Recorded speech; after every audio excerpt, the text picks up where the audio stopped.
예수님은 무엇을 하셨는가 두 번째 시간으로 우리 사도신경에 장사된 지 사흘 만에 죽은 자 가운데서 다시 살아나셨으며 하늘에 오르시어 전가신 아버지 하나님 우편에 앉아 계시다가 여기까지 말씀을 좀 나눠보도록 하겠습니다. 여러분, 십자가에서 죽은 예수님께서 계속 죽은 상태라고 한번 상상해 보십시오. 예수님께서 소크라테스나 공자처럼 뛰어난 인물로 기억되어 존경받는 사람에 지나지 않는다고 한번 상상을 해 보십시오. 세계 4대 성인 가운데 속할지 모르지만 예수님이 그저 그렇게 사람이다라고 한번 상상해 보십시오. 그렇다면 예수님을 기억하는 일이 여전히 중요할까요? 여러분, 기독교가 다른 종교와 다른 것 가운데 하나는 창시자의 무덤이 없다는 것입니다. 여러분, 사우디아라비아의 메디나에는 이슬람의 창시자 마호메트의 무덤이 있습니다. 그래서 지금도 해마다 수백만의 사람이 그 무덤에 가서 참배를 합니다. 여러분 잘 아시는 것처럼 불교의 창시자 석가모니는 화장을 했습니다. 그때 나온 석가모니의 사리를 인도의 8개 지역으로 보내서 탑을 세웠습니다. 사실 이 사리라는 것이 지금도 신비인데 그것이 진짜 존재하는 건지 아니면 어떻게 생성되는 건지 그 비밀을 불교에서도 제대로 밝히지 않습니다.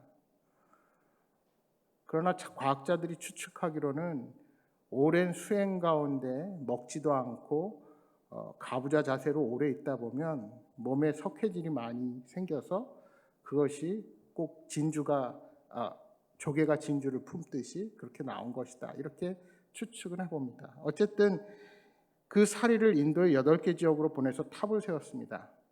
그리고 후에 100년이 지나다 이 8개 탑을 해체하여서 사리를 84,000개로 나눠서 전국에 그 숫자만큼 사리탑을 세웠다고 합니다. 그러니까 불교에서의 탑은 바로 석가모니의 무덤인 셈입니다. 그런데 예수님은 무덤이 없습니다. 아니, 무덤이라고 추정되는 것은 분명히 있습니다만 아무것도 없는 빈 무덤입니다. 사도신경은 그 이유를 예수님이 죽은 지 3일 만에 죽은 자 가운데서 다시 살아나셨기 때문이라고 고백합니다. 죽은 사람이 다시 살아났다는 것을 믿기란 쉽지 않습니다. 그래서 예수님이 부활하신 후에 이 사실을 부정하려는 여러 시도들이 있었습니다. 대표적인 게 한 3가지 학설이 있는데요. 첫째는 도적설입니다. 예수님의 제자들이 시신을 훔쳐서 다른 곳에 두고는 예수님의 부활을 주장했다 하는 것이 도적설입니다. 어떤 사람들은 기절설을 주장합니다. 예수님이 십자가 위에서 진짜 죽은 것이 아니라 고통 때문에 기절했는데 사람들이 죽은 줄 알고 장사를 지냈다는 것입니다. 그러다가 동굴 무덤에서 다시 기력을 찾고 깨어났다는 주장입니다. 이 주장대로 하면 우리 예수님은 마블 영화에 나오는 히어로보다도 더 굉장한 힘을 가진 분이시겠죠. 어떤 사람은 환상설을 주장합니다. 예수님의 제자들과 따르던 사람들이 예수님을 너무도 보고 싶어서 집단적으로 환상을 보게 되었다는 어이없는 주장입니다. 이렇게 많은 사람들이 예수님의 부활에 대해서 부정하려는 시도들을 했습니다. 하지만 성경은 예수님이 분명히 부활하셨다고 기록하고 있습니다. 이것은 예수님께서 살아생전에 예언했던 일이었고 수많은 부활의 증인들도 있습니다. 여러분, 교회는 왜 다른 사람들이 믿기 힘들어하는 부활을 강하게 주장합니까? 오늘 우리가 읽은 고린도전서 15장 14절에 이렇게 말씀합니다. 그리스도께서 만일 다시 살아나지 못하셨으면 우리가 전파하는 것도 헛것이요 또 너희 믿음도 헛것이며. 15장 19절입니다. 만일 그리스도 안에 우리가 바라는 것이 다만 이 세상의 삶뿐이면 모든 사람 가운데 우리가 더욱 불쌍한 자이리라.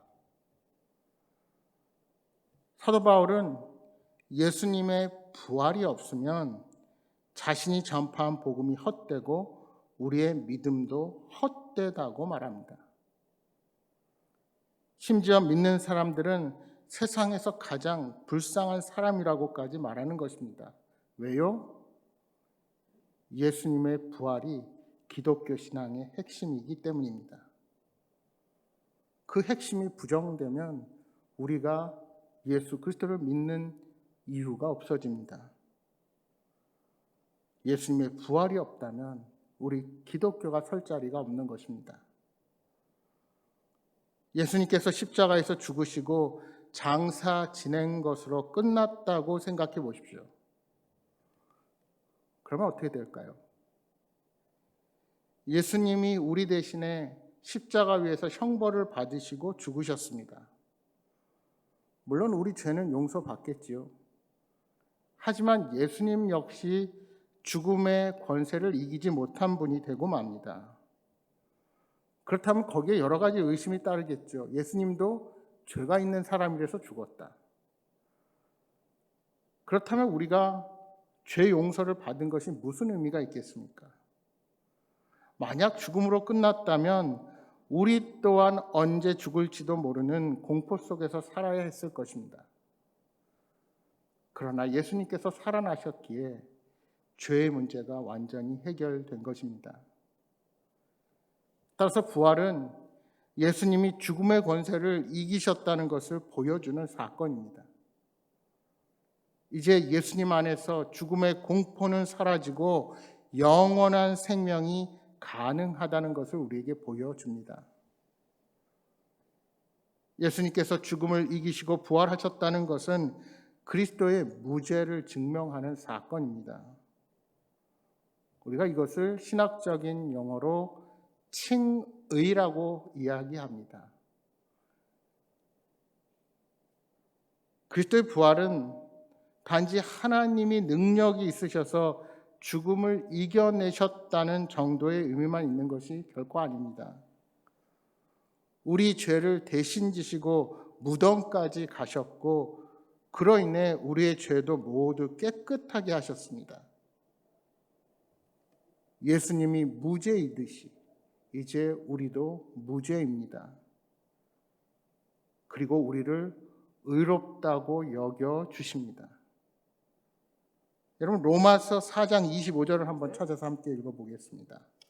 로마서 4장 25절입니다. 4장 25절.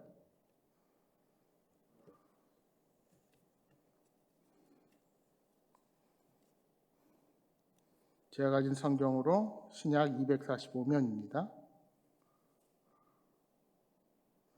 같이 천천히 한 목소리로 읽어보겠습니다.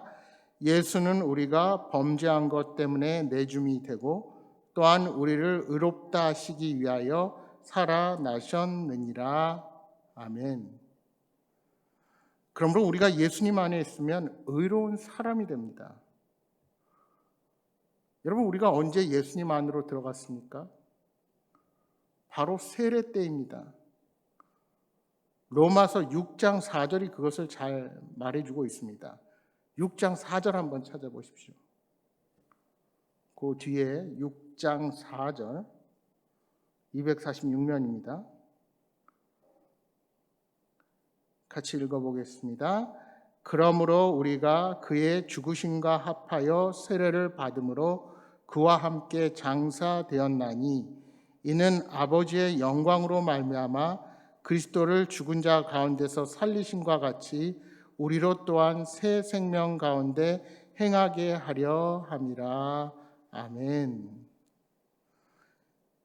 여기 그리스도와 합하여 세례를 받는다.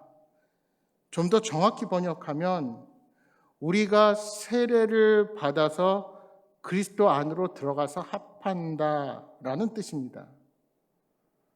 그분 안에 들어가서 그리스도와 하나가 되었기 때문에 그리스도께서 부활을 통해서 의로우심이 증명되었다면 우리도 의롭다는 것입니다.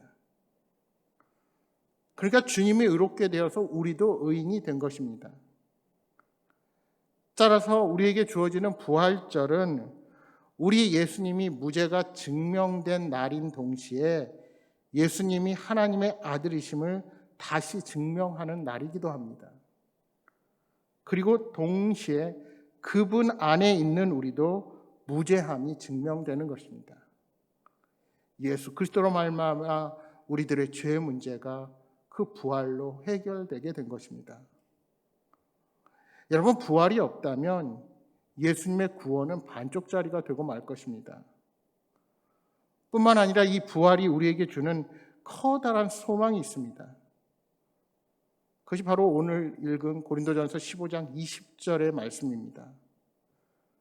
그러나 이제 그리스도께서 죽은 자 가운데서 다시 살아나사 잠자는 자들의 첫 열매가 되셨도다. 여기서 잠자는 자들은 죽은 자를 의미합니다. 예수님께서 부활하셔서 죽은 자들의 첫 열매가 되셨습니다. 여러분, 첫 열매가 무엇입니까? 첫 열매는 이제 추수의 시작이라는 뜻입니다. 첫 열매를 보면 사람들은 다음 열매를 기대합니다. 이제 추수의 계절이 다가오고 있는데요. 햇볕이 쨍쨍한 가을날 사과밭에서 빨간 사과가 하나 보이기 시작하면 이제는 사과를 딸 계절이 된 거다라는 생각이 듭니다. 다른 사과들도 빨갛게 익어가면서 사과를 따드릴 그 농부의 손길이 곧 바빠지게 될 것을 우리가 기대할 수가 있습니다. 따라서 첫 열매는 추수의 시작을 알리는 신호탄이라 할 수 있습니다. 우리가 예수님의 부활을 생각하면서 간혹 이렇게 생각하시는 분들이 있어요. 아니, 나사로가 성경에서 예수님보다 먼저 부활했는데 예수님보다 그가 먼저 살아났으면 그가 부활의 첫 열매가 아니냐, 그렇게 생각하는 분이 있는 줄도 모르겠습니다. 그런데 예수님의 부활과 나사로의 부활은 본질적으로 다릅니다. 나사로의 부활은 그저 생명의 연장일 뿐입니다. 나사로는 결국 그의 육신이 죽었죠. 그러니까 죽음을 이긴 부활이 아닙니다. 생명을 연장해 주셨을 뿐입니다. 하지만 우리 예수님은 완전히 새로운 몸으로 부활하셨습니다. 그리고 다시는 죽을 수 없는 몸이 된 것입니다. 죽음을 이겨버린 부활이기에 사망을 이기신 부활입니다. 그렇게 예수님은 부활의 첫 열매가 되셨습니다.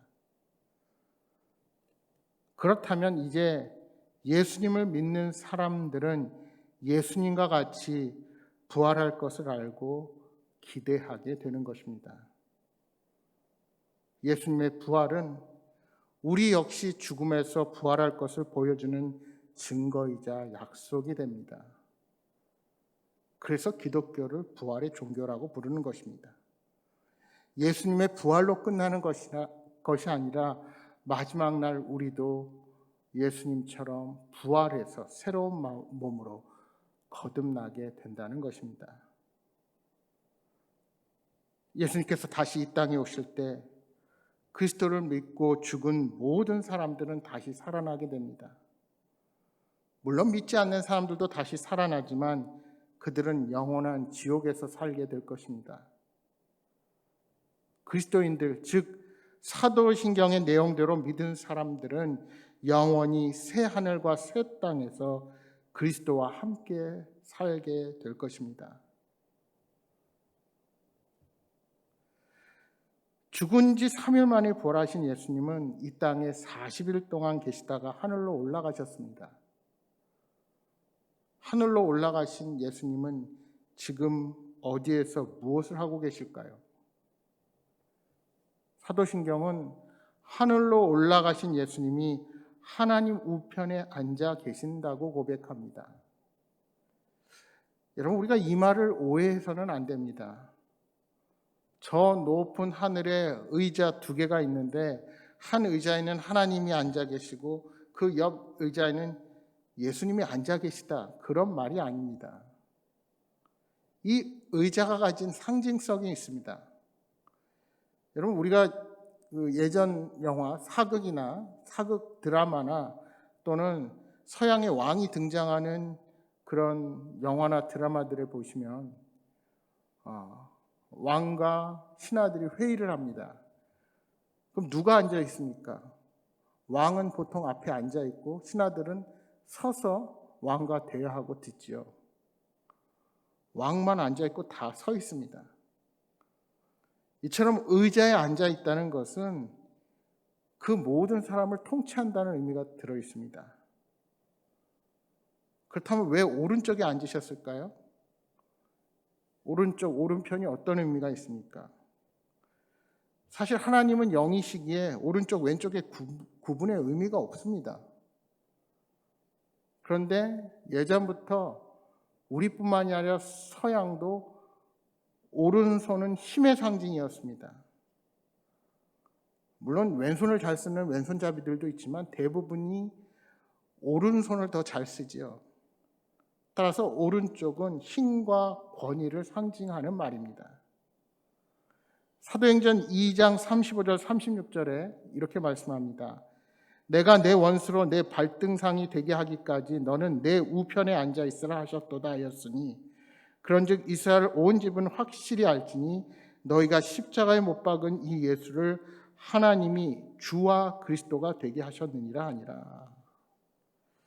여러분, 이 구절은 예수님께서 승천하시고 나서 성령님께서 강림하셨을 때 베드로가 성전에 모여 있는 사람들에게 한 설교의 일부분입니다. 베드로는 시편 110편의 말씀을 인용하면서 예수님의 부활과 승천을 하나님 오른편에 앉아 계신 일로 설명을 합니다. 그리고는 이를 주와 그리스도 되게 하심으로 정의를 하는 것입니다. 사도 바울도 에베소서 1장 20절 이하 말씀에서 예수님을 죽은 사람 중에서 살려내시고 하나님의 오른편에 앉으셨다라고 말씀하고 있습니다. 중요한 것은 전능하신 하나님의 오른편에 앉아 계시다는 것입니다.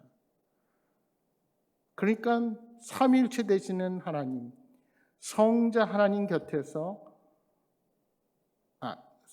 성부 하나님 곁에서 성자 예수님이 동일하게 앉아서 이 땅을 통치하시고 교회를 보호하시는 왕이 되신다는 것입니다. 그런데 예수님은 그 일만 하시지 않으십니다. 우리가 성경 2구절을 좀 더 살펴보겠습니다. 로마서 8장 33절 34절 말씀 보겠습니다. 로마서 8장 33절 34절 33절 34절 8장 33, 34 우리 천천히 읽어보겠습니다. 누가 능히 하나님께서 택하신 자들을 고발하리요 의롭다 하신 이는 하나님이시니 누가 정죄하리요 죽으실 뿐 아니라 다시 살아나신 이는 그리스도 예수시니 그는 하나님 우편에 계신 자요 우리를 위하여 간구하시는 자시니라. 우리를 위하여 간구하시는 자시니라. 여기서 간구가 우리가 흔히 말하는 중보 기도라 할 수 있습니다. 우리는 흔히 우리의 구원을 생각할 때 예수님의 부활과 승천만을 생각하기 쉽습니다. 그러나 하나님 우편에 앉으심이 다 우리를 구원하기 위한 일임을 잘 보여줍니다. 지금 이 순간도 주님은 우리를 위하여 기도하시기에 우리는 이 험한 세상 가운데 사탄 마귀의 유혹을 이기고 주님의 자녀로 살아갈 수가 있는 것입니다. 히브리서 7장 25절에도 말씀합니다. 그러므로 자기를 힘입어 하나님께 나아가는 자들은 온전히 구원하실 수 있으니 이는 그가 항상 살아계셔서 그들을 위하여 간구하시니라. 그러므로 자기를 힘입어. 이 히브리서 7장 25절에도 주님의 간구하심을 언급하는데 여기서 그러므로의 뜻은 앞뒤를 살펴볼 때 예수님께서 우리의 대제사장이시기 때문이라는 뜻입니다. 예수님께서 구약의 대제사장처럼 죽지 않고 부활하셔서 영원히 살아계시기에 예수님을 힘입어서 하나님 앞으로 나아가는 모든 사람들을 온전하게 구원하실 수 있다는 것입니다. 여러분, 대제사장의 그 속죄는 그 속죄의 한계가 있습니다. 죄를 지은 자를 통한 사죄의 요청이기에 불완전할 수밖에 없습니다. 그러나 완전하신 하나님, 그분께서 보내신 예수 그리스도께서 이루신 구원은 죄가 없으시기에 우리 또한 그 사죄의 은총으로 완전히 깨끗함을 입게 되는 것입니다. 그래서 우리가 온전하게 구원을 받게 되는 겁니다. 결론적으로 예수님은 하나님을 대신해서 이 세상을 통치하십니다. 그리고 여전히 교회를 보호하시며 지금도 우리를 위해 간구하십니다. 통치와 간구, 이것이 예수님께서 하늘에서 하시는 일입니다. 그런데 우리는 이러한 기도를 의식하며 살고 있으십니까? 우리가 힘든 일을 만나고 지칠 때 누군가가 나를 위해서 기도해 준 자체로 우리가 힘이 나지 않습니까? 그런데 주님께서 나를 위해서 간구하고 계신데 왜 실망하고 낙심하십니까? 지금 이 순간도 예수님께서 우리를 위해, 아니 나를 위해서 기도하고 계신다는 사실을 명심하시기 바랍니다. 여러분, 하와가 뱀의 유혹을 뿌리쳤다면, 혹은 아담이 단호하게 하와의 말을 거절했다면 어떤 일이 벌어졌을까요? 여러분, 다윗이 우리아의 아내 밧세바를 못 본 척 그 정욕을 참았다면 어떻게 되었을까요? 우리가 성경에 나온 지난 일들을 돌이킬 수는 없지만 유혹을 뿌리치고 참았을 때 어떤 결과를 가져왔을까 하는 아쉬움이 남습니다.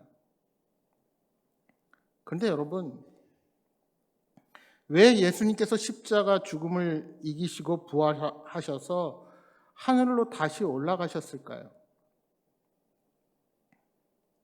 여러분, 우리가 선교적인 마인드로 한번 생각해 보면 주님께서 십자가에 못 박히시고 돌아가셨을 때 어떻게 보면 복음의 기쁜 소식은 큰 위기를 맞이했을 것입니다.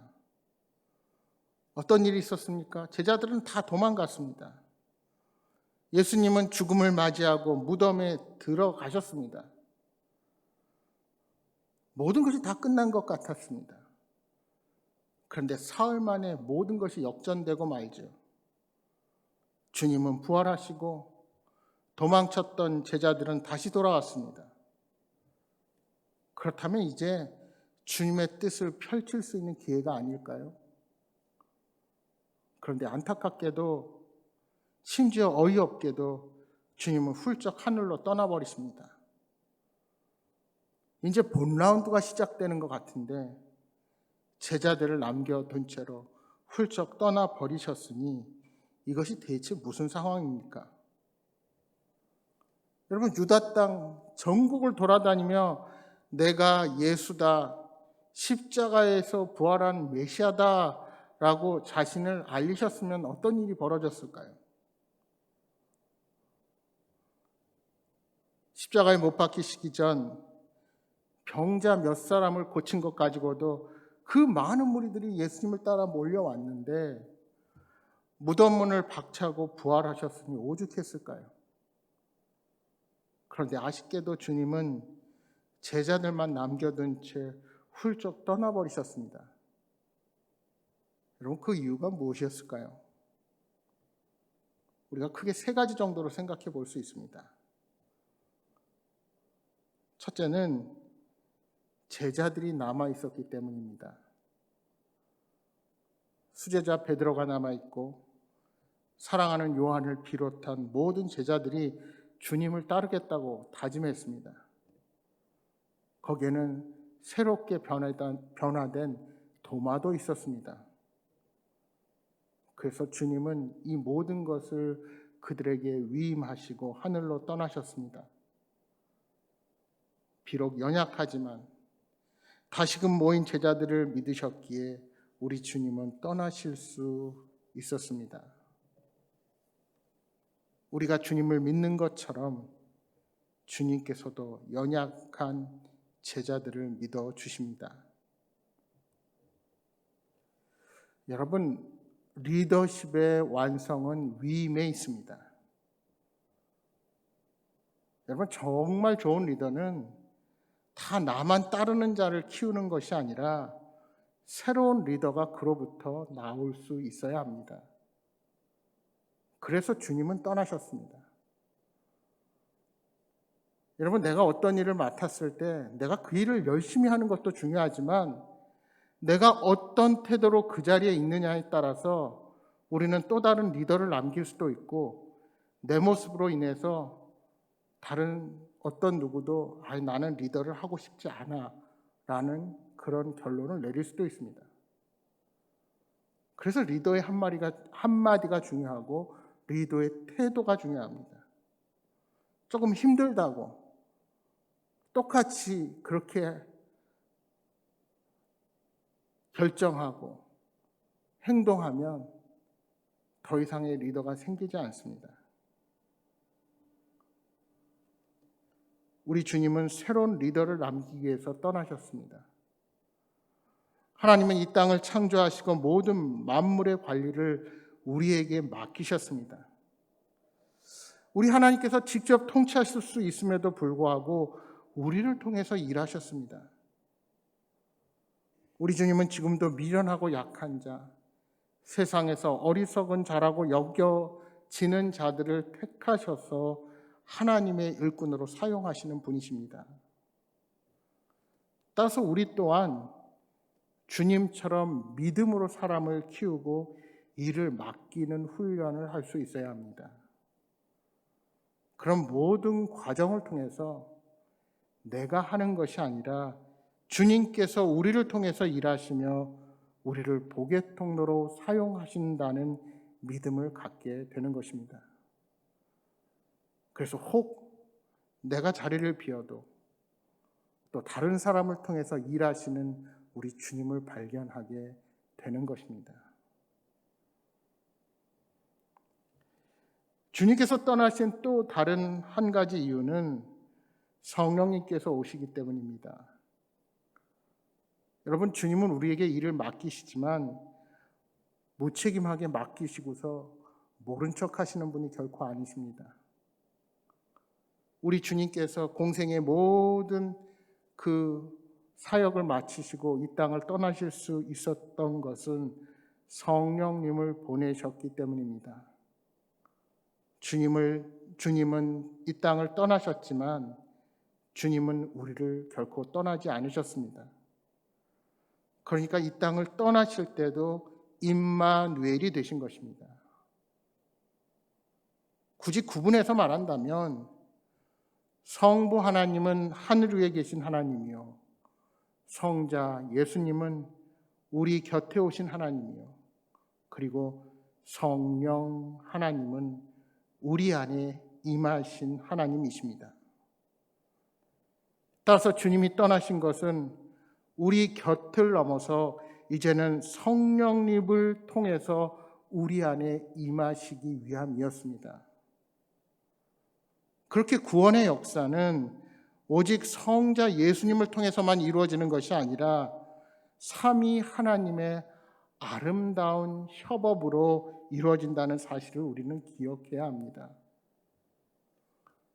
모래알처럼 흩어지기 좋아하는 죄인과 같은 우리들에게 합력하여 선을 이루는 것이 무엇인지를 우리 주님께서 친히 우리에게 보여주신 것입니다.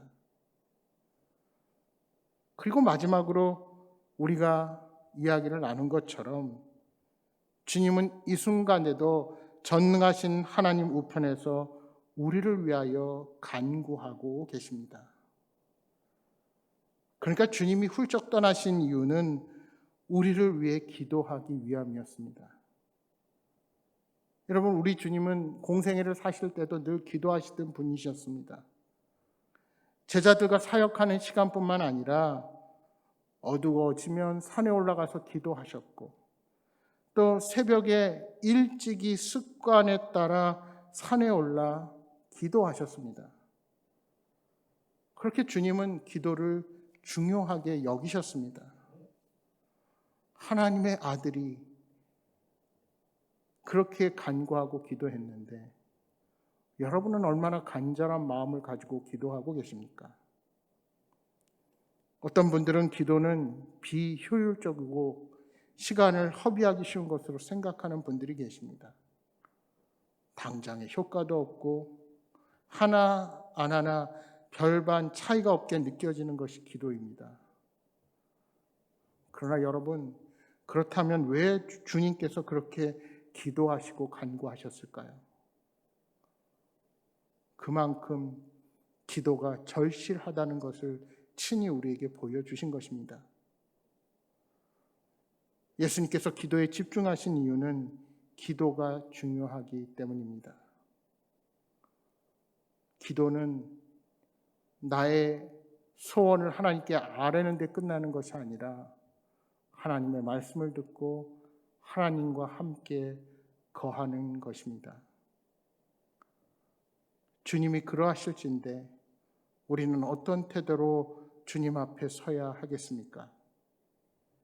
바라기는 날마다 성령 하나님과 동행하며 주님께서 다시 이 땅에 오시는 그날까지 최선을 다한 믿음의 경주를 벌이는 여러분 모두가 되시기를 주님의 이름으로 축복합니다.